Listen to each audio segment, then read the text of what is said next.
They've moved. They left Oh, the we U.S. moved here. and they're all in Portugal right now.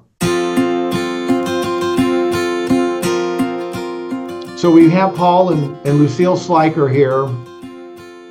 Just give a little background.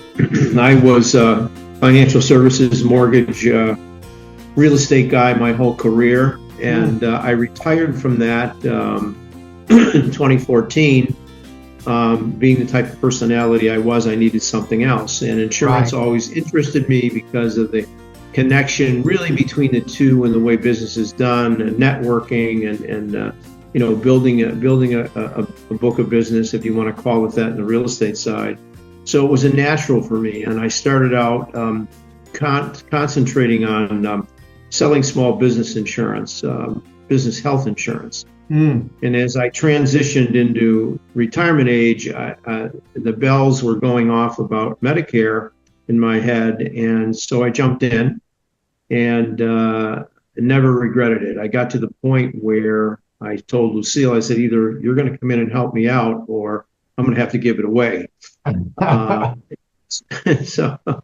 So she wouldn't let that happen. I knew that.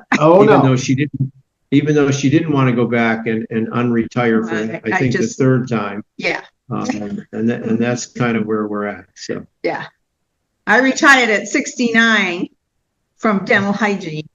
Okay. I was ready to retire. Yeah. And he talked me into it, and I was just going to help him out. And before I knew it, I had my own book and my own clients, and I enjoyed it. It continued helping people without having that physical stress of going to an office and working on. So it worked. It worked. When we first met, you guys reached out to us on March the 15th. Okay, so last spring. Yep. Right. And do you remember, how did you find us? Because we're here in Illinois, you're in Massachusetts. What led you to us? Do you remember?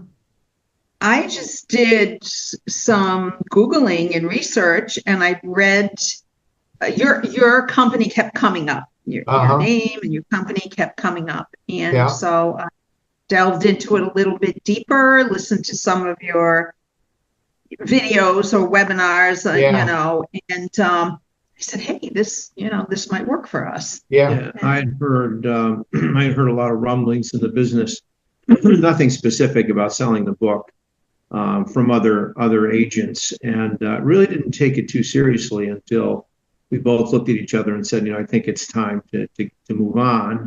And I kind of had my toe in the water. Lucille jumped right in and did a lot of the legwork. So I was kind of sitting back, watching, seeing how this developed. Yeah.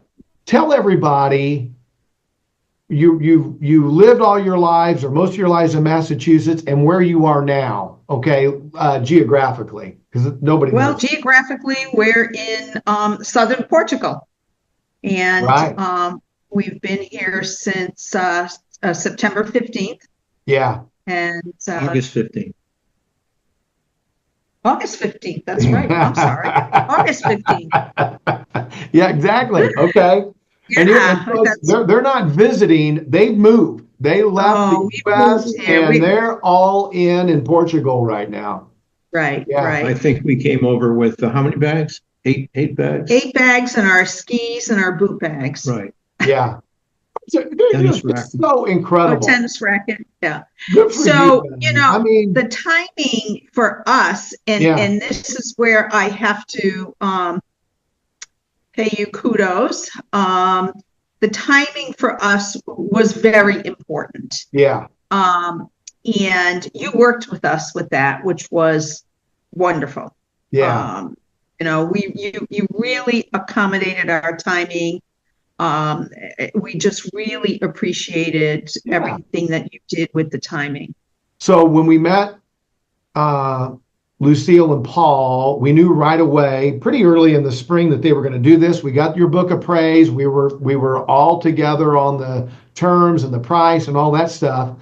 But what they really need to have happen to work the best for them was to push off the actual close until late in the summer, when they were going to be moving to Portugal.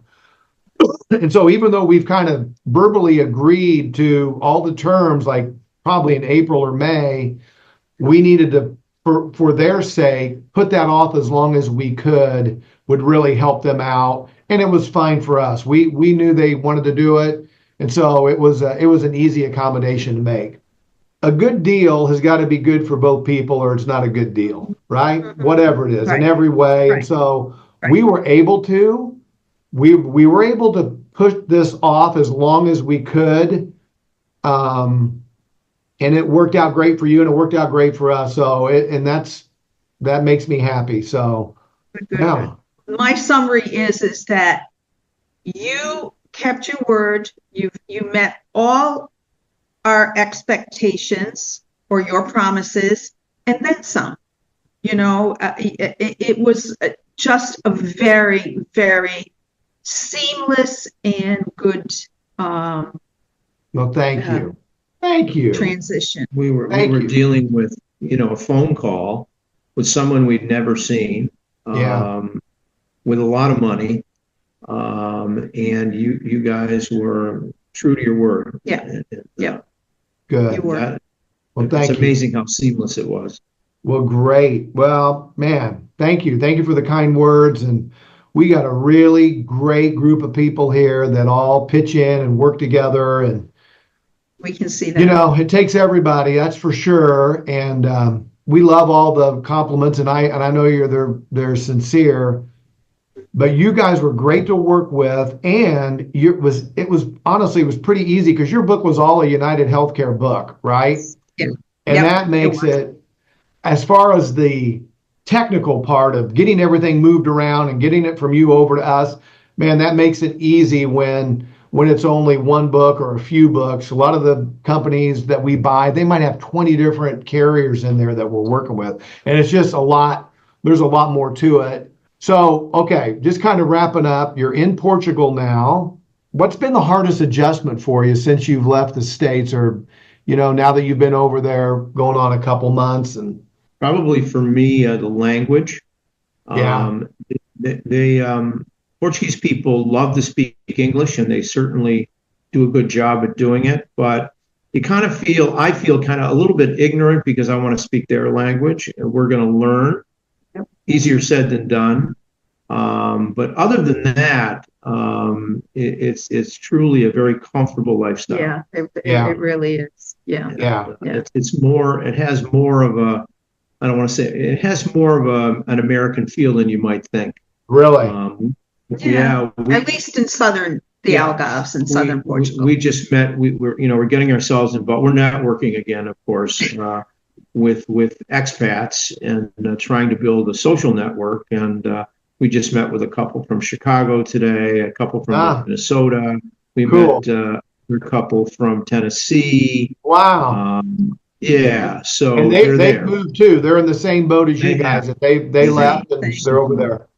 Guys, thank you. Thank you for everything. Thank If you you again. need us, we're right here. Or, I know your phone when I dial, because the other day when I called on this, I called at like 3:30 in the afternoon my time. It was 9:30 there. You guys were already in bed. I didn't even think about it. Yeah. So if you get your customers calling you or needing help or whatever, I know you're pushing them back to us, and we'll do our best to take good care of them. Don't worry, because in order to make this transition, we had to drop our U.S. number, so they can't. They can't. They don't have the number I have. No. Oh, you're so smart. Yeah. I mean, they have emails, but everyone's been good. Everyone's been great. Everyone's been good. Good. Well, thank you guys. Best to you in the future. John. Okay. All right. Take care. Bye. Yeah. Thank you very Bye-bye. much. Yeah.